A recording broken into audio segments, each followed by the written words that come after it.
अमरीक आपको होस्ट बना दिया मैंने, अब आप ऐड करते रहना स्टूडेंट को, ठीक है।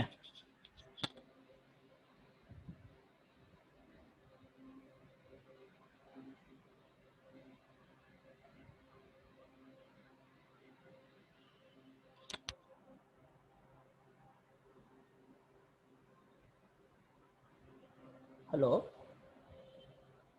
अंकित, अभी क्लास थी, थोड़ी देर में कॉल करूं आपको? हाँ ओके।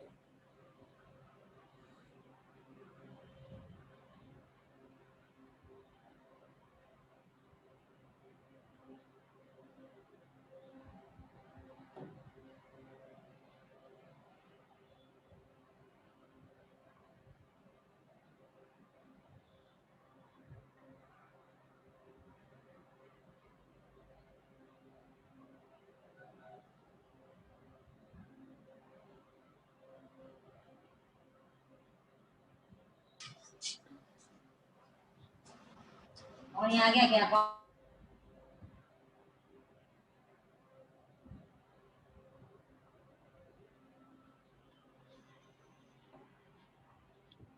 तो ये स्क्रीन दिख रही है सभी को अभी?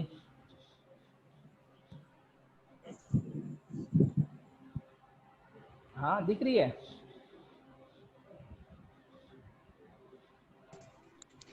हाँ जी सर, दिख रही है। चलो ठीक है।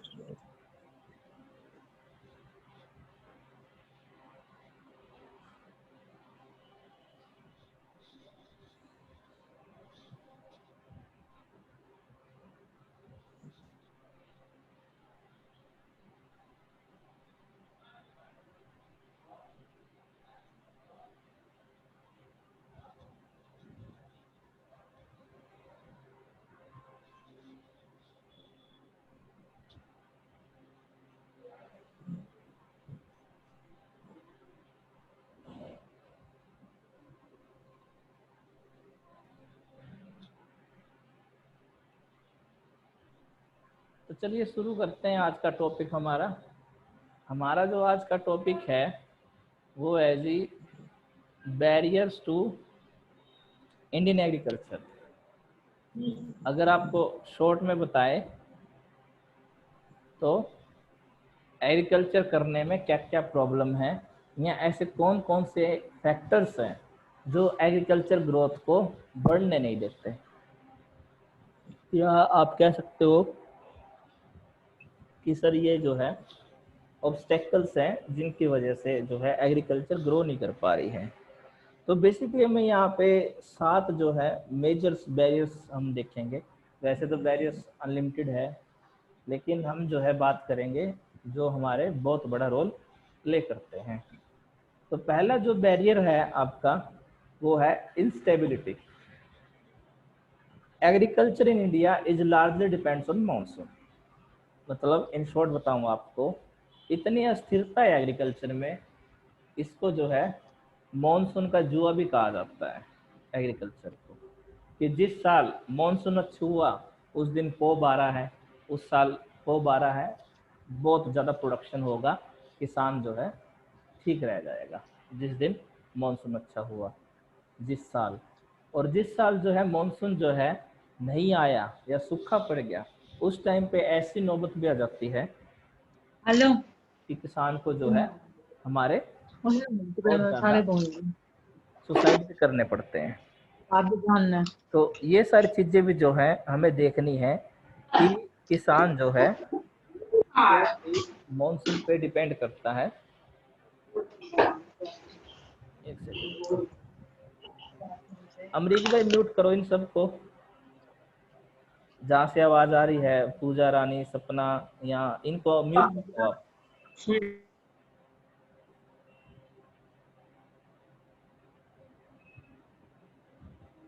तो मैं ये कह रहा था कि मॉनसून का जुआ कहा जाता है एग्रीकल्चर को, और वो इसलिए कहा जाता है क्योंकि अगर एग्रीकल्चर में मॉनसून अच्छा आता है तो प्रोडक्शन अच्छा है, किसान की इनकम अच्छी है। लेकिन जिस साल सूखा पड़ गया तो सैकड़ों किसानों को सुसाइड भी करना पड़ता है। तो इस तरह से क्या है, जो एग्रीकल्चर ऑक्यूपेशन है वो क्या है, वो है जी आपका अस्थायी है, अस्थिर है, और ये जो है स्टेबल नहीं है। स्टेबल नहीं होने की वजह से क्या होता है कि एक साल किसान फायदे में, 2 साल नुकसान में।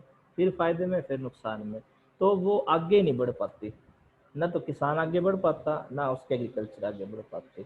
तो जो ये पहली चीज़ है, ये क्या है आपकी, पहला बैरियर जो आपका है वो आपका अस्थिरता या स्थायीपन, इसलिए ही इसको मॉनसून का जुआ कहा जाता है।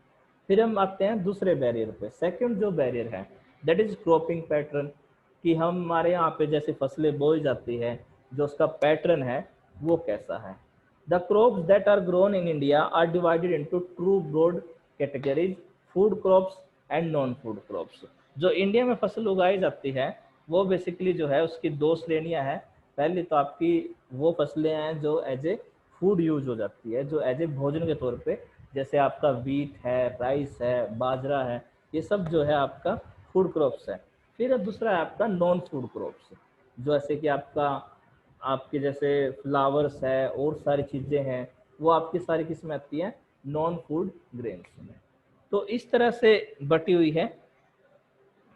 In recent year, there has been occurred a fall in agriculture production mainly due to fall in the output of non-food articles. Moreover, rabi production has become as important as kharif production in the late 90s. In 1999-2000, for example, of the total grain production of 209 million tons, rabi accounted. Mainly जो इसका कहने का मतलब है वो क्या है कि जो रुझान है, जो ट्रेंड है वो क्या रहा है कि नॉन फूड क्रॉप्स की तरफ कम ध्यान है किसानों का और फूड क्रॉप्स की तरफ ज़्यादा है। लेकिन इसमें एक प्रॉब्लम है, जो आपकी नॉन फूड क्रॉप्स है जैसे कि फ्लावर्स वगैरह मैंने आपको बताए, ये काफ़ी महंगे बिकते हैं, ठीक है, इनको हम कैश क्रॉप्स भी कहते हैं। लेकिन जो आपके फूड ग्रेन्स है जैसे आपका चावल और गेहूँ, ट्रेडिशनल बाजरा है, मक्का है, कुछ और है, ये इतना मतलब कैश क्रॉप्स नहीं कह सकते। इनमें बस ये है कि सर्वाइवल हो सकता है, किसान का सर्वाइव कर सकता है। लेकिन अगर उससे एज एन एंटरप्रेन्योर देखें या आप देखें एज ए बिजनेसमैन, तो उसको जो है नॉन फूड क्रॉप्स की तरफ मूव करना चाहिए था, लेकिन उसने नहीं किया। तो इसकी वजह से क्या हुआ, जो क्रॉप पैटर्न था वो गड़बड़ हो गया। सभी किसान एक ही दिशा में चलेंगे तो जो दूसरी चीज़ें हैं उनकी स्केर्सिटी हो जाती है। इस वजह से जो है ये आप कई बार देखते हो किसान जो है प्रॉब्लम में आ जाता है। जैसे आप प्याज की खेती लगा लो, कई बार तो प्याज आपका 100 रुपये पे चल जाता है, अनियन 100 रुपये किलो। और कई बार ऐसा आ जाता है कि किसान, जैसे कि नासिक की मंडी है प्याज की, सबसे बड़ी है पूरे इंडिया में, ऐसी भी हालत आती है कि किसान जो है अपना 1 रुपये किलो या 2 रुपये किलो में भी प्याज बेचने को मजबूर हो जाता है। और उसके अलावा अगर देखें, कई बार तो ऐसे सड़कों पे फेंक के भी चढ़ जाता है प्याज। सो इन सब चीज़ों की वजह से क्या प्रॉब्लम है, इन सब चीज़ों की वजह से जो है एक तो स्टेबिलिटी नहीं है एग्रीकल्चर में, और दूसरा जो क्रॉपिंग पैटर्न है वो भी जो है अच्छा नहीं है। फिर तीसरा आता है आपका लैंड ओनरशिप, बड़ा इंपॉर्टेंट है। Although the ownership of agricultural land in India is fairly widely distributed, there is some degree of concentration of land holding. Inequality in land distribution is also due to the fact that there are frequent changes in the land ownership in India. It is believed that large parcels of land in India are owned by a relatively small section of the rich farmers, landlords, and money lenders, while the vast majority of farmers own very little amount of land or no land at all. तो इससे related एक question मेरे mind में आया है, तो एक बार वो आपसे पूछना जरूरी है। तो हम किससे पूछ सकते हैं? अमरीक, अनम्यूट करो अपने आप को। हाँ जी सर। आपने कभी अपने दादाजी से सुना हो कि ये जमीन कैसे बांटी गई है? अगर आपने कहीं पे पढ़ा हो या सुना हो, जैसे किसी के पास 10 एकड़ है, किसी के पास 1 एकड़ भी नहीं है, किसी के पास 50 एकड़ है, किसी के पास 2 एकड़ है, तो ये जमीन कैसे बटी है? कुछ आपको आइडिया है? पुराने टाइम में कोई आपने सुना हो कि ऐसे बंटवारा हुआ है जमीन का? सर मेरे दादा तो बताते थे सर, पाकिस्तान से आए थे ना, तो सर यहाँ सरकार ने दी थी जमीन, जैसे जिनकी ज्यादा जमीनें थी, तो उस टाइम तो इतनी खेती होती नहीं थी सर। हाँ। मतलब सभी किलो पे खेती नहीं कर सकते थे, तो मशीनें थी नहीं, इसलिए सबको मतलब दे दिया, कुछ एकड़ दे दिए, जैसे 20 एकड़ दे दिया, 15 एकड़ दे दिया, जमीन दे दी खेती करने के लिए, जिनका मन था खेती करने का। मेरे दादा तो सर ऐसे बताते थे, जिनका नहीं था वो उन्होंने नहीं की थी, उन्होंने नहीं ली जमीन। हाँ, तो हमारी तरफ भी कुछ ऐसे ही था सरकार जो, ने सर दी थी कि हाँ, जो हमारे बूढ़े बुजुर्ग थे वो ये कहते थे बेसिकली कि एक, जैसे किसी गांव में कोई पंचायत है, जब जमीन बांटनी होती थी तो उनके पास क्या होता था, एक घोड़ा होता था, ठीक है, और घोड़े के पीछे कुछ बांध देते थे, मतलब टोटली लक का खेल था। कई बार तो घोड़ा क्या था, बिल्कुल ही 1 मिनट में वापिस आ जाता चक्कर काट के। तो जितनी उसने निशानी फैलाई है जहां तक, वो जमीन उस एक बंदे की हो जाती थी। तो मतलब उसे एक तरह से लक वाला गेम था। ये 1890 और 1910 की बात है जो मैं आपको बता रहा हूँ कि ये जमीन बटी कैसे है। और कई बार घोड़ा क्या करता था कि बहुत दूर तक जाता था, कई बार होता है सुबह जाता था और शाम को वापस लौट के आता था। तो जितनी भी जमीन वो मार्क होके जाती थी, वो सारी जो है वो एक इंसान की मानी जाती थी। तो मैंने ये ऐसा सुना अलग है। अलग जगह पे सर, अलग हाँ, अलग जगह पे अलग अलग तरीकों से किया गया। हाँ, बताओ, आपने कुछ सुना हो इस बारे में? सर इतना तो कुछ खास सुना नहीं, पर यही कहते थे कि भाई जिसकी ज्यादा जमीन होती थी हाँ, और जिसके पास बिल्कुल भी नहीं होती थी, वो मतलब कोई पत्थर, ये पत्थर वगैरह फेंक देते थे, अच्छा, या फिर अच्छा, ये बोलते थे कि भाई रस्सी से, मतलब जितनी लंबी रस्सी तेरे को जमीन चाहिए ना, हाँ, उतनी लंबी रस्सी से नाप ले। हाँ, ये भी सुना है मैंने। तो और मतलब, फिर सर अब हम्म, जैसे जैसे पॉपुलेशन बढ़ती गई है, हम्म, वैसे वैसे एक के दो, दो के चार बंदे होते गए और जमीन घटती गई है। किसी के हाँ, पास ज्यादा, तो जिसका लड़का एक था हम्म, उसके 20 के 20 किले आ गए, जिसके दो थे उसके 10 10 आ गए, हम्म, 10 आ गए, 20 होते गए, चार के 5 होते गए, और जमीन बढ़ती गई। जो सिंगल चेन चल रही थी उसके हाँ, ज्यादा जमीन रहेगी, जो डबल चेन होती गई उसकी कम होती गई। हाँ, ये भी है। हाँ, ये तो है ही एक चीज। अब जो ज्यादा बड़े किसान है वो तो अपना एक ही लड़का पैदा करते हैं। आगे भी जो बड़े बड़े किसान है वो चाहते ही नहीं कि उनकी जमीन कम हो। तो अब अगर आप जो रिच फार्मर्स है, जो बड़े जमींदार है, उनका आप ट्रेंड देखोगे, एक ही लड़का उनका होता है। तो वो जमीन आज इतनी है, 100 साल बाद भी वो इतनी रखेंगे। वो उनकी स्ट्रेटजी है कि कैसे जो है जमीन जो है उतनी रहे, बढ़ बेसक जाए, कम ना हो। तो वो उनकी सोच है। हमारा गांव, हमारे यहाँ सर एक एक बंद लड़का का 22 22 किले आए आए। अच्छा, अच्छा। हाँ, ये तो है ही है। देखो, बड़े किसानों की अपनी ठाट है, जो बड़े किसान है उनको तो कहना है क्या। एक का 22 जी, किसी का 40 किले आए हूँ बट। हम्म, सर हमने तो ये सुना है सर कि बाहर से आए थे तो जिसने जितने जमीन ले ली उतनी उसकी होगी बस उस। और घोड़ा तो सर हाँ इनके वही पास था, पहले से, मतलब कोई। घोड़ा तो और था सर ही ऐसे भी सर दादा के ऐसे भी पास। होता था ना। क्या कह रहे सालू? सर शिल्पा। हाँ, मतलब बहुत सारे कहानियां हैं कि जमीन सर ये, कैसे बटी है। बहुत सारी चीजें हाँ सुनने को सर, मिलती है। तो सर जितने पहले पे के लोगों जिसने में भेदभाव नहीं होता बाहर था से आए सर थे ना सर, पहले। जो जिन्होंने कब्जा कर लिया जितने किलो पे उतने वो उसके हो गए सर। ये भी है। घोड़ी रखते थे सर पहले के मेरे लोगों में दादा तो। भेदभाव भी नहीं था ना, हाँ, पहले जमीन को कोई मन पूछता भी मर्जी के नहीं मालिक था। होते थे जब। कोई नहीं पूछता था पहले जमीनों को भाई, कोई हाँ भी ये नहीं। पता। और सर आज के टाइम अब पे की अगर किसान जनरेशन थोड़ा ज्यादा हो रही गेहूं है सर। वगैरह नहीं उगाएंगे हम्म, तो सबकी जमीन निकल जाएगी, पता चलाते हैं। ये तो है ही है। तो ये सारी चीजें हैं। अब लैंड ओनरशिप सर की वैसे बात। देखा सर, हाँ, बताओ। मैं कह रहा हूँ सर, अगर वैसे देखा जाए तो सबसे रिस्क का काम किसान करते हैं, हम्म, और उनके हक में मतलब सरकार एक्शन नहीं लेती अच्छे से। वो वोट बैंक की वजह से नहीं लेती भाई। हम्म, वैसे देखा जाए ना सर, तो एक किसान पूरे अब दिन दिहाड़ी सर करता है वोटिंग की और उसको दिहाड़ी खराब। मिलती है 40 से 45 रुपए मैक्सिमम। पूरे एक दिन नहीं, दिन रात का ही काम है खेती बाड़ी का। तो रात को भी जाना पड़ता है पानी हाँ सर लगाने। 24 घंटे। 24 घंटे का हाँ तो काम है। सर मैं बता रहा हूँ ना आपको, 24 घंटे हम्म, की दिहाड़ी यही कोई 40 से 60 रुपए पड़ती है, हम्म, वही है। देखो, अगर छोटे सारा किसानों खर्चा के साथ पानी तो निकाल के दिक्कत देखा है जाए ही तो। है। अब देखो, बड़े किसानों की चालाकी बताता हूँ आपको। जैसे बड़े किसान है, जो बड़े जमींदार है, जिनके पास 50 एकड़ है, 20 एकड़ है, ज्यादा जमीन है, वो क्या करते हैं, जैसे ठेके पे दे देते हैं जमीन को। कल को अगर मान लीजिए जिसने बिल्कुल। ठेके पे जमीन ली है और उसका कुछ नुकसान हो जाता है, तो सरकार जो मुआवजा देगी तो वो उसको नहीं मिलता। जिसकी जमीन है ना, उसके अकाउंट में जाता है। सर ये नहीं है सर जाता उसके अकाउंट में, लेकिन जो खेती करेगा ना हाँ, के पे लेके, हम्म, तो वो किसी खेत का मालिक, उसका हक है कि वो सारा पैसा उसको दे। लेकिन बहुत जगह नहीं देते। सर वो तो सर वही बात, मन मर्जी की बात है। मतलब अगर आप बताते भी मुझे नहीं है। 500 रुपये उधार दोगे, हाँ। हाँ सर, अगर आप मुझे 500 रुपये उधार दोगे, 1000 रुपये दोगे ब्याज पे, हम्म। 6 महीने बाद मैं बोल दूंगा कि नहीं दे रहा, वो तो वही बात होगी सर, अगर दम है तो खोस ले।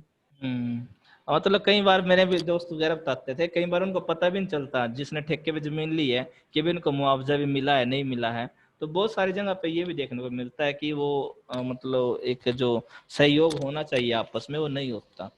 जिसने जमीन ठेके और पे एक किला दे के सर, रखती है फिर उसको ये उनको उतनी नॉलेज ही नहीं होती सर, हम्म। क्योंकि एजुकेशन की वजह से उन्हें पता ही नहीं होता अपने राइट क्या है, उन्हें कहाँ कहाँ से। आज से 4-5 साल पहले थी ये बात दिक्कत, लेकिन अब तो आज के टाइम पे हर किसान को नॉलेज हो रखी है कि हम्म। जमीन पे लोन भी मिलता है, फिर मुआवजा भी फिर भी दिलाता है। काफी ऐसा है सर जिन्हें नॉलेज अभी भी नहीं है सर।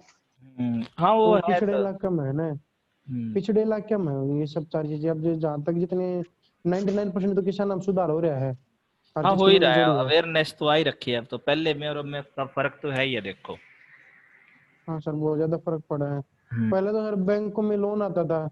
जमीन के ऊपर, भैंसों के ऊपर, गायों के ऊपर, बैंक वाले खुद ही उनका गपड़ा कर जाते, कुछ ना कुछ कर जाते। और आज हम्म। के टाइम पर हर घर में किसान भैंस के ऊपर भी लोन ले, जमीन के ऊपर भी लोन ले है, और इतनी कम दर पे मिल रहा है, 1%, 1 रुपये सैकड़ा मिल रहा है, आराम से चुका दे हैं। हाँ ये तो है। हाँ ये सारी चीजें तो मैटर करती हैं। अब में काफी डिफरेंस आया हुआ है, गवर्नमेंट की जो स्कीम्स है, आधार लगा लो या बैंकिंग लगा लो, पहले से ज्यादा ट्रांसपेरेंसी और तो देखो भाई है। और सर बैंकिंग स्कीम का तो ऐसा है, चाहे कोई कितनी भी नॉलेज ले लो आज के टाइम पे, आप टीचर हो सर, लेकिन हम्म। आपको भी अच्छे से नहीं पता होगा कि इतने तरह के लोन प्रोवाइड करती है हम्म। बैंक हमें। हाँ सही बात है। और सर ये सबसे मेन बात, हर साल बैंक खुद इंश्योरेंस करती है, हर पर्सन का 360 रुपये कुछ काटती है बैंक से, अपने हम्म। अकाउंट से। लेकिन जब एक्सीडेंट होता है कोई भी बैंक वालों से क्लेम नहीं लेता। पता नहीं होता ना उन चीजों का। भाई हाँ भाई ये चीज भी थी, राइट्स की बात आ जाती है कि राइट्स नहीं यस पता सर, वो उनके। पता। पता ही नहीं सर, वही दिक्कत है। लेकिन वरना आज के टाइम पे हम इतने बच्चे बैठे हुए हैं जिनके अकाउंट है ना, 12 लोगों में से जिसके भी, वो हम्म। भी जाके अगर कल को एक्सीडेंट होता तो बैंक से लोन मतलब अपना मांगेंगे नहीं कि हमारे इंश्योरेंस का पैसा दो, हमें दवाइयाँ लानी है, ये एक्सीडेंट हम्म। हो रखा है, इन एनी केस सिचुएशन। अब जैसे हम जो ये रसोई में सिलेंडर यूज करते हैं एलपीजी, इस पे 40 लाख का इंश्योरेंस मिलता है कस्टमर को। जैसे ये फट और कोई जाए नहीं या मिलता। प्रॉपर्टी का लॉस हो जाए, जान चली जाए, लेकिन किसी को पता ही नहीं इस बात का कि भाई 40 लाख का इंश्योरेंस भी इंक्लूड होता है एलपीजी सिलेंडर पे। पता ही नहीं होता किसी तो को, सर तो वो वही क्लेम नहीं दिक्कत सर, करते। अवेयरनेस की कमी है, अवेयरनेस की कमी है, लोगों को जानकारी कम है वही इन तो चीजों सर, की। पता ही नहीं होता, मुझे खुद पता चला है अब ये सिलेंडर वाला तो। हाँ ये सच्चाई है, अभी फैक्ट है कि भाई जैसे सिलेंडर वगैरह फट जाए, प्रॉपर्टी डैमेज हो जाए, तो जिस कंपनी का वो सिलेंडर है वो उसके कंपनसेट करेगी। ये रूल बना हुआ है, कानून बना हुआ है। लेकिन हम वही इतना सर, काफी ऐसे जो है नहीं पता लोगों को अभी भी। तो इन सब छोटी छोटी बातों से ही दिक्कत है, हमें अपने राइट्स का पता ही नहीं है।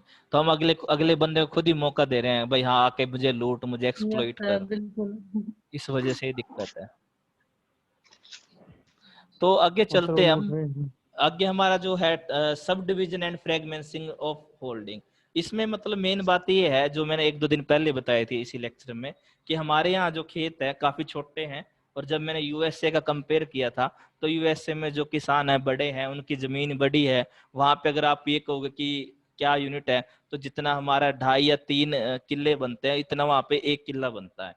तो इस वजह से क्या है कि वो जो साइज ऑफ लैंड होल्डिंग्स है यूएसए में काफी बड़ी है। अगर लैंड होल्डिंग्स बड़ी होगी तो बीज बोने में आसानी होगी, सिंचाई करने में, सारी चीजों में आसानी होगी। सारी जमीन एक जगह पे ही है। लेकिन हमारे इधर क्या है, 4 किले हमारे इधर पे है, 2 किले हमारे 2 किलोमीटर बाद नहर टपके हैं। तो इन सब चीजों की वजह से क्या दिक्कत है कि उस हिसाब से प्रोडक्टिविटी लैंड की कम हो जाती है। किसान एक टाइम पे एक ही जगह हो सकता है, तो वो उतना सब जगह पे ध्यान भी नहीं दे पाता। तो इन सब चीजों की वजह से जो लैंड की प्रोडक्टिविटी है वो डाउन चली गई। और दूसरी चीज क्या है, जो कॉस्ट आती है वो भी बहुत ज्यादा आती है, क्योंकि जमीन एक जगह पे नहीं है, और दूसरा जो है छोटे छोटे साइज में है। इस वजह से भी ये एक बहुत बड़ा फैक्टर है कि जो लैंड है उसकी जो है उसका कंसोलिडेशन लैंड नहीं है वो। पांचवा जो बात करें वो आपका लैंड टेन्योर है। The land tenure system of India is also far from perfect. In the pre-independence period, most tenants suffered from insecurity of tenancy. They could be evicted anytime. However, various steps have been taken after independence to provide security of tenancy. Tenancy में वही था कि जो अपना ठेके पे खेती लेते थे, उस टाइम पे उनके इतने राइट्स नहीं थे, लेकिन अभी कुछ इम्प्रूवमेंट हुआ है। उसके बाद है कंडीशन ऑफ एग्रीकल्चर लेबर्स, जो खेती पे मजदूर करने वाले हैं, इनकी भी कंडीशन ज़्यादा अब तो चलो ठीक है, काफ़ी अच्छा है। पहले अगर मैं कंपेयर करूँ आज से 10 साल पहले या 8 साल पहले, शायद एक किले में धान लगाने के जो पैसे मिलते थे वो 750 रुपये थे।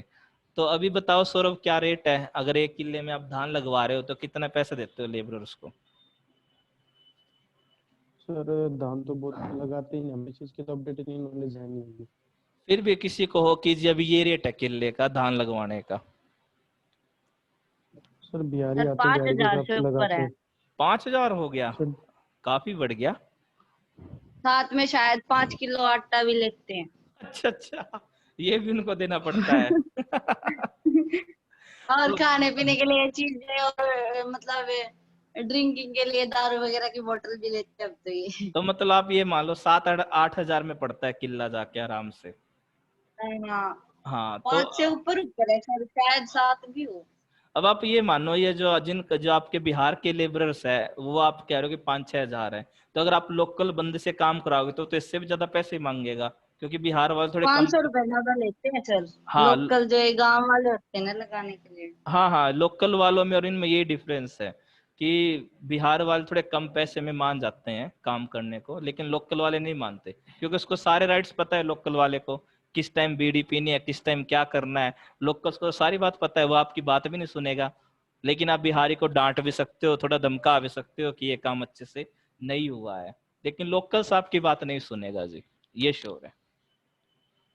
अब वो काम कितना करते हैं और कितना नहीं करते, ये बात तो आप ही जानो, लोकल्स में और इसमें कितना डिफरेंस है।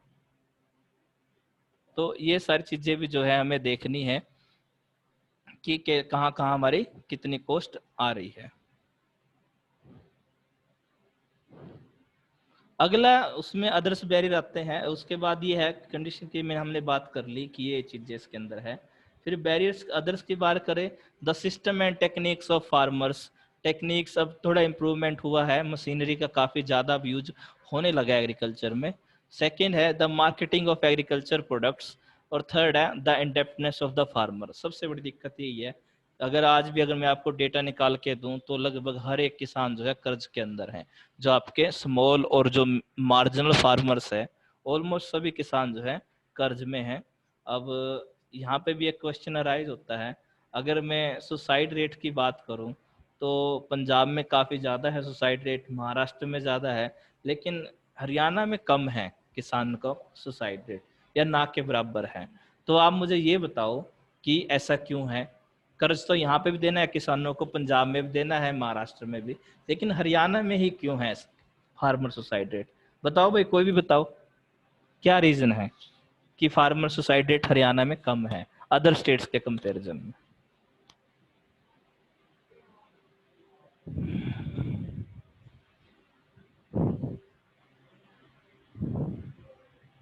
बताओ सौरभ।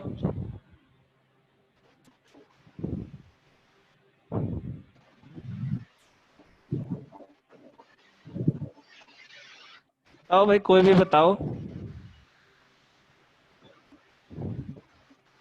सर इसलिए कम है क्योंकि यहाँ के लोग सोचते हैं कि कर्ज माफ तो हो ही जाना है कभी ना कभी।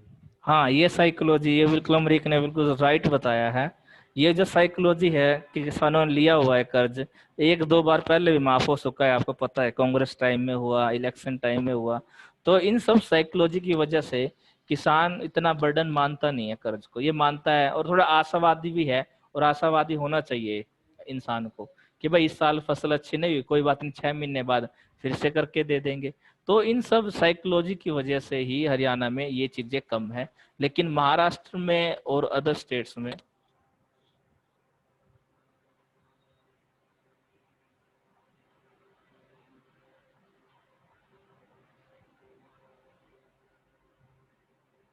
महाराष्ट्र और अदर स्टेट में जो सिचुएशन है वो क्या है कि उधर इतना पॉजिटिव माहौल नहीं है, कुछ प्रोडक्टिविटी इतनी अच्छी नहीं है महाराष्ट्र में, सूखे की दिक्कत भी रहती है, पानी की भी प्रॉब्लम है। तो इन सब चीज़ों की वजह से ही वहाँ पे इतना पॉजिटिव माहौल नहीं है। तो ये आपका टॉपिक है, बहुत इजी टॉपिक है और एग्ज़ाम के पॉइंट ऑफ व्यू से काफ़ी इम्पोर्टेंट है। तो ये आपका 16 नंबर में टॉपिक आ सकता है। तो इस टॉपिक को आपको बिल्कुल ध्यान से पढ़ना है कि कैसे कैसे ये बैरियर्स है और कैसे कैसे मोस्ट इम्पोर्टेंटली इन बैरियर्स को हम जो है ख़त्म कर सकते हैं।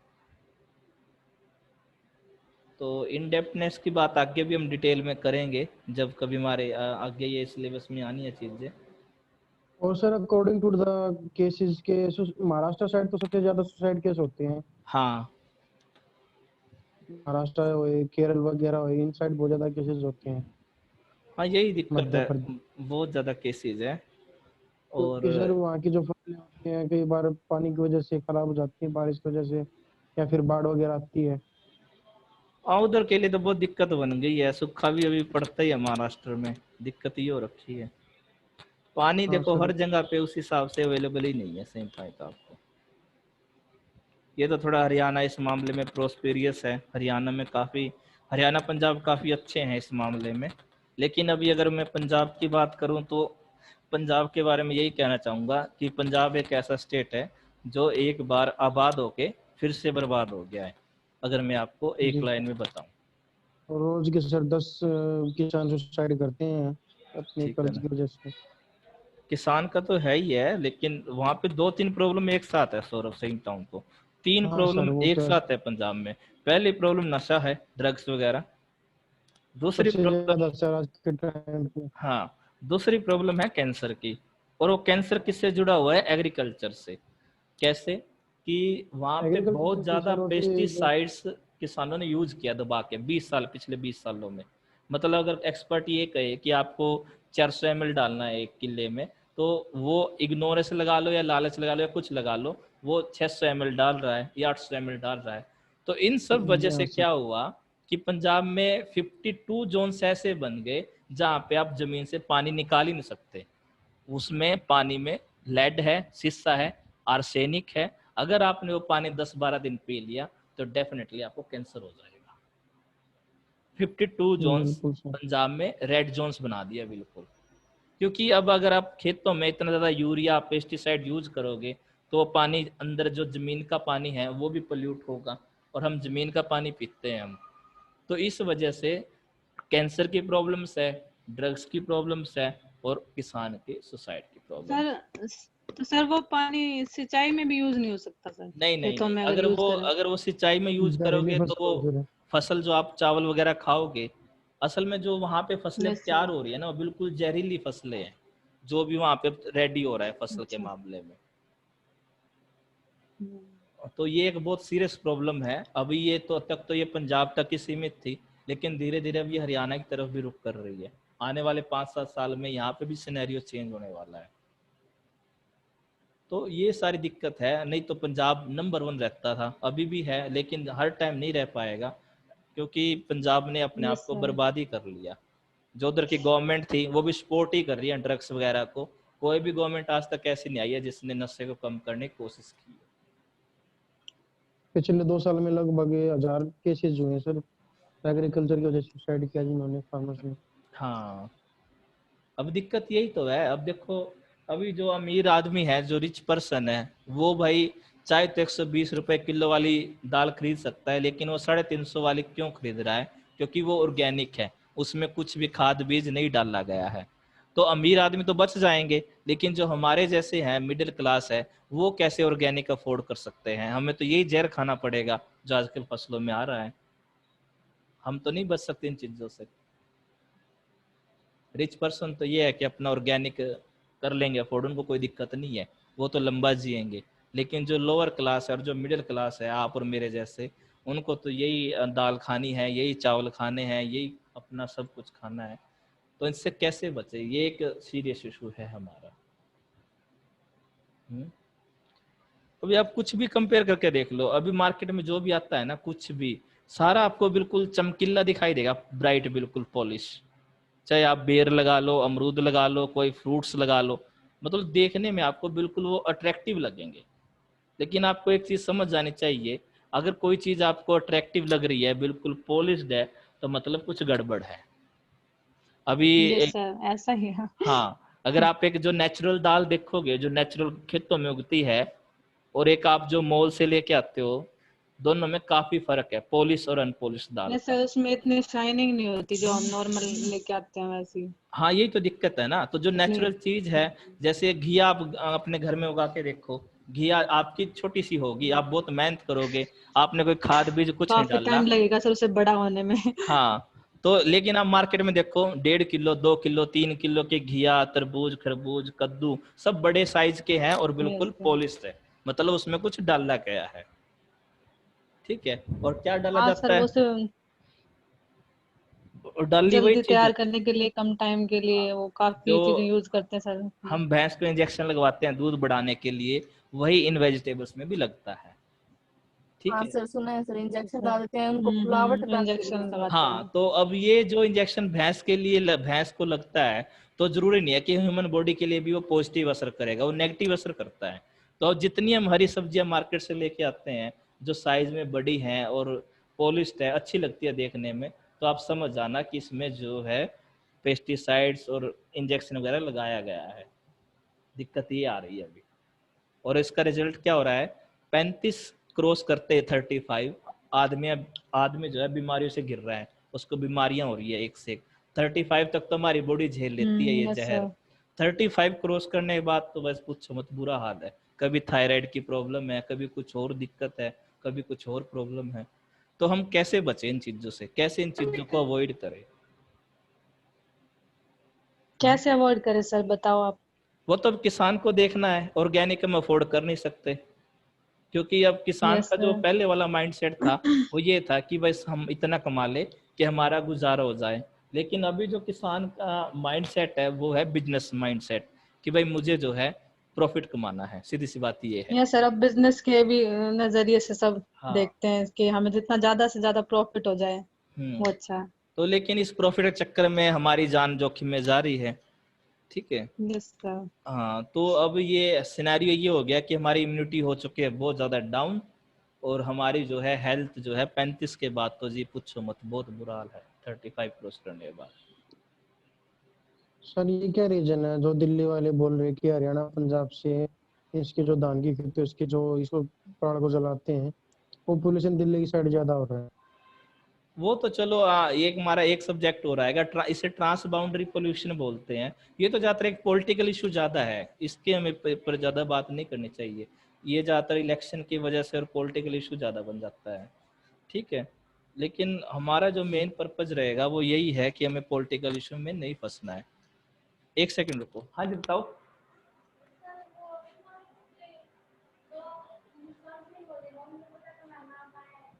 वो 4 को लगेगी लिस्ट।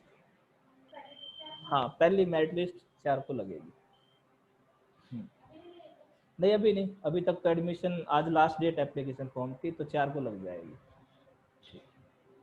आप नंबर ले जाओ, फिर आप इतना दूर से आओगे। आप मुझे मैसेज ही छोड़ देना, कॉल तो मैं थोड़ा कम ही उठाता हूँ। पेन है आपके पास? सेव कर लो मोबाइल में, फिर आप सेव कर। 94679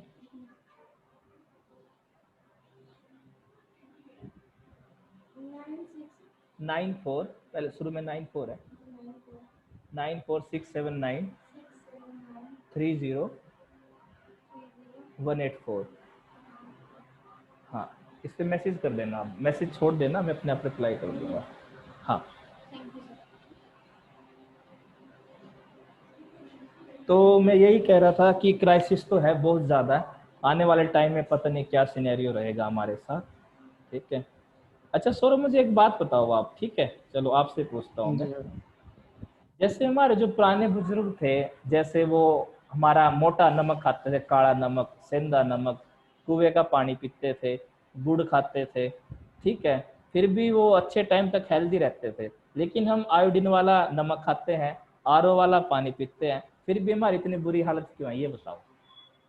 क्योंकि सर उस टाइम पे सब कुछ नेचुरल था, अब सब कुछ मिलावट का केमिकल मिक्स आ रहा है। जैसे ये हमें बहकाया जा रहा है, हमें बेवकूफ़ बना रहे हैं कि आयोडीन वाला नमक खाओ। सर अब देखो कोई भी चीज है पैकिंग वाली, सबसे पहले जो तो उसके अंदर नाइट्रोजन मिक्स आती है। हाँ, और सर उसको सेफ रखने के लिए ताकि लंबे समय तक चले, केमिकल इशू तो 100% होता है ये देखो बहुत सारी सर। दो चीजें चीज हैं, आपको जो आप देखना कभी ये चीज नोटिस करना, जो फैमिली पढ़ी लिखी होगी, थोड़ी ज्यादा अवेयर होगी, वो कभी भी चीनी भी कम यूज करे घर पे, और सफेद नमक भी, जिसे आप आयोडीन वाला कहते हो, वो घर में ज्यादातर सेंधा नमक यूज करते हैं। हमारे फैमिली भी सेंधा नमक यूज करती है बहुत सालों से, ठीक है, जो काला नमक है सब्जी में हर जगह पे। तो ये कई सारी चीजें ऐसी है जो मार्केटिंग के लिए हमें बहकाया गया है, सीधी सी बात ये है। अब कई जने ये कहते हैं कि भाई जो साबुन से हाथ मत धो, हैंड वॉश से धो, साबुन पे कीटाणु रह जाते हैं। तो कैसा पॉसिबल है कि जैसे कोई कीड़े मारने की दवाई है, क्या उस दवाई में खुद कीड़े पड़ सकते हैं? Is that possible? जो चीज बैक्टीरिया मारती है उसमें खुद बैक्टीरिया कैसे बनेंगे, मुझे ये बताओ। सर एक टाइम के बाद जब उसकी डेट एक्सपायर हो जाएगी और उसका काम यूज होना बंद हो जाएगा तो सर ऑटोमेटिकली वो खराब होती जाएगी। वो एक्सपायरी डेट का इशू है, लेकिन मैंने बस ये कहा है कि इन्होंने ये कहा नहीं साबुन से हाथ मत दो। मैं इनकी मार्केटिंग स्ट्रेटजी आपको बता रहा हूँ। सर ये जो सब इनका बेचने का सर वो है, मैं वही साबुन सस्ता मिलता है और जो हैंड वॉश है सर वो थोड़ा महंगा मिलता है, कॉस्टली पड़ेगा वो। मैं वही चीजें समझा रहा हूँ कि मार्केटिंग देखो कितनी अच्छे से की गई है, ठीक है, हमारे खर्चे बढ़ा दिए। जो और घर क्या का सर, खर्च हमारा खर्चे बढ़ा रहे हैं। तो हमारे खर्चे सात अब आठ सर हजार में चल जाते था, अब 20-25 हजार रुपये खर्च हो गया घर का महीने का, सही बताऊँ? और सर किसान पहले थे, जो जो भी पहले के नॉर्मल गांव के लोग थे उन्होंने तो कभी ऐसा किया भी नहीं, मतलब कि जरूरत पड़ी इन सब चीजों की। हाँ सही बात गांव है। में तो सर मिट्टी से ही हाथ धो लेते थे, मिट्टी और राख से। अरे मुल्तानी मिट्टी उन्हें तो आज भी बेस्ट है, अगर आप मुल्तानी मिट्टी यूज करोगे यस ना सर, फेस पे बालों के बिल्कुल। लिए, वो आज भी बेस्ट है। उसके आगे आपके डव शैम्पू पता नहीं क्या क्या आया हुआ है, सब बेकार है। जो नेचुरल चीज है वो आज भी बेस्ट है। लेकिन इन्होंने तो ये कहा नीम की दातुन मत करो, कोलगेट करो, पेप्सोडेंट करो, ऐसा कर करके सबको बहका दिया और खर्चे बढ़ा दिए। ये तो है सर। ठीक है ना, अब उन चीजों की मतलब वजह से आज ये के टाइम दिक्कत पे आ जो रही है। सर एक चीज और भी है ना, जो अब पहले बोलते थे कि दातुन मत करो, हम्म कोलगेट यूज करो या फिर कोई और करो, उन पहले लोगों के दांत जल्दी खराब नहीं होते थे। आजकल ये पायरे या फिर दांतों में चीज वगैरह लगना, ये सब कुछ हो रहा है, कोलगेट इन सब का असर है क्योंकि सब कुछ केमिकल का आ रहा है।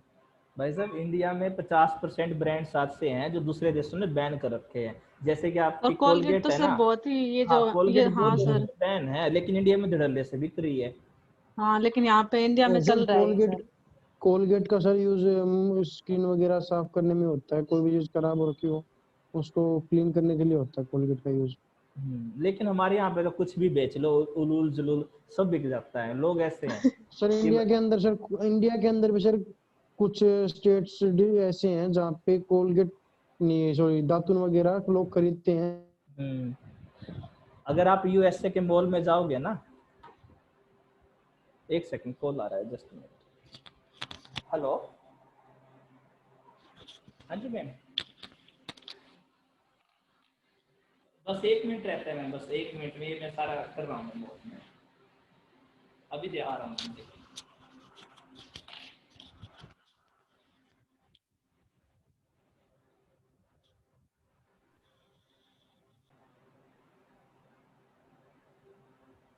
तो ठीक है आज भाई, ये कल हमारी रिकॉर्डिंग क्लास खत्म हो रही है, फिर अब कल मिलते हैं, कल वाले लेक्चर में सभी, ठीक है? Okay sir. ओके।